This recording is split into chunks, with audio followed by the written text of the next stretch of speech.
The child. It is early in the morning as I walk through the countryside, and I feel happy and at peace. Up ahead I see a stone building that seems to be very old. Its ancient roof is also made of stone, and along the front stand large marble columns. As I near the building, I can see it has a massive metal door.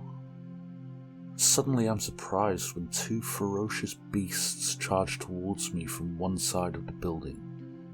Fortunately, they're held back by strong chains that stop them just out of reach.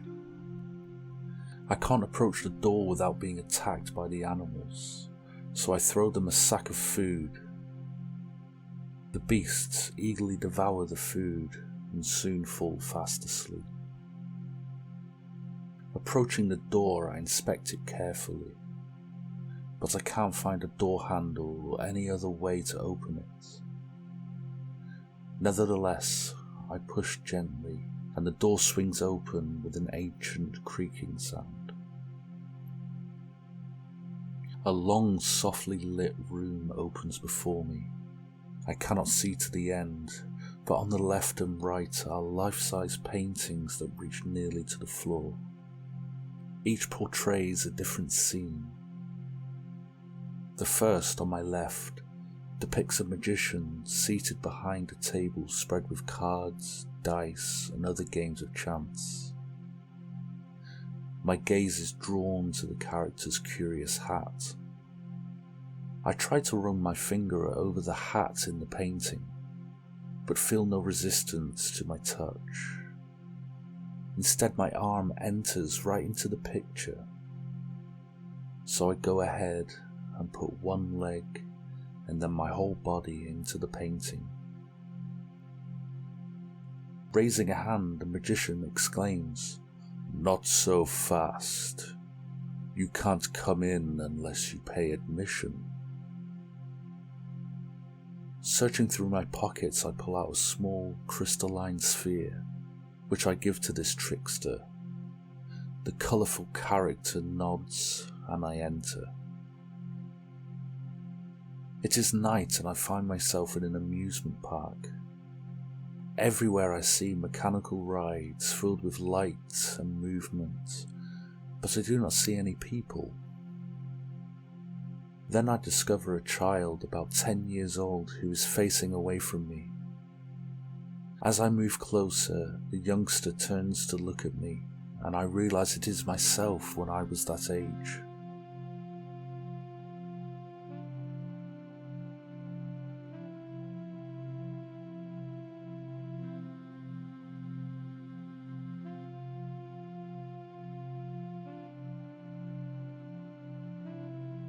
"What are you doing here?"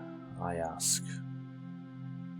The child tells me something about an injustice that has happened and then begins to cry. To console the child, I promise that we'll go on some rides, but the youngster insists on talking about the injustice. In order to understand the child better, I try to recall what happened to me at that age that was so unfair.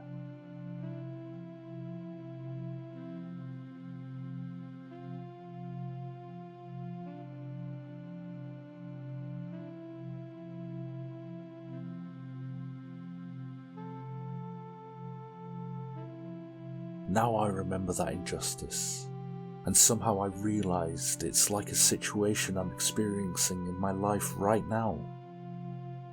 I reflect on this, but the child continues to cry.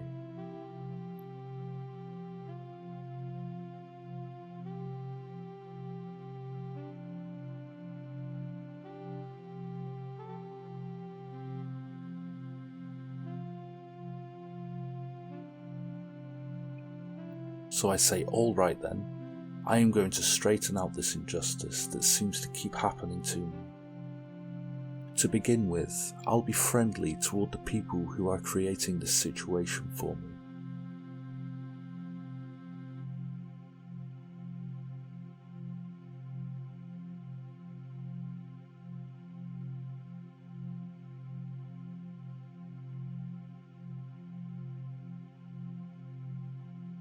I notice that the youngster is laughing now.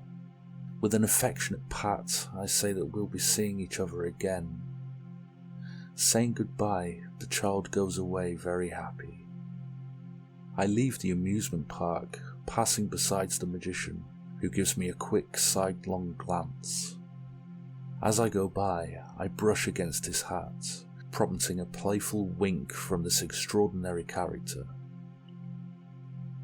I emerge from the painting and once again find myself in the long room. Walking slowly, I cross the room and go through the door. Outside, the animals remain fast asleep, and I pass between them without fear. The magnificent day greets me. I make my way back across the open fields, whistling and singing, with the sensation that I understand a situation that has been a burden to me for a very long time.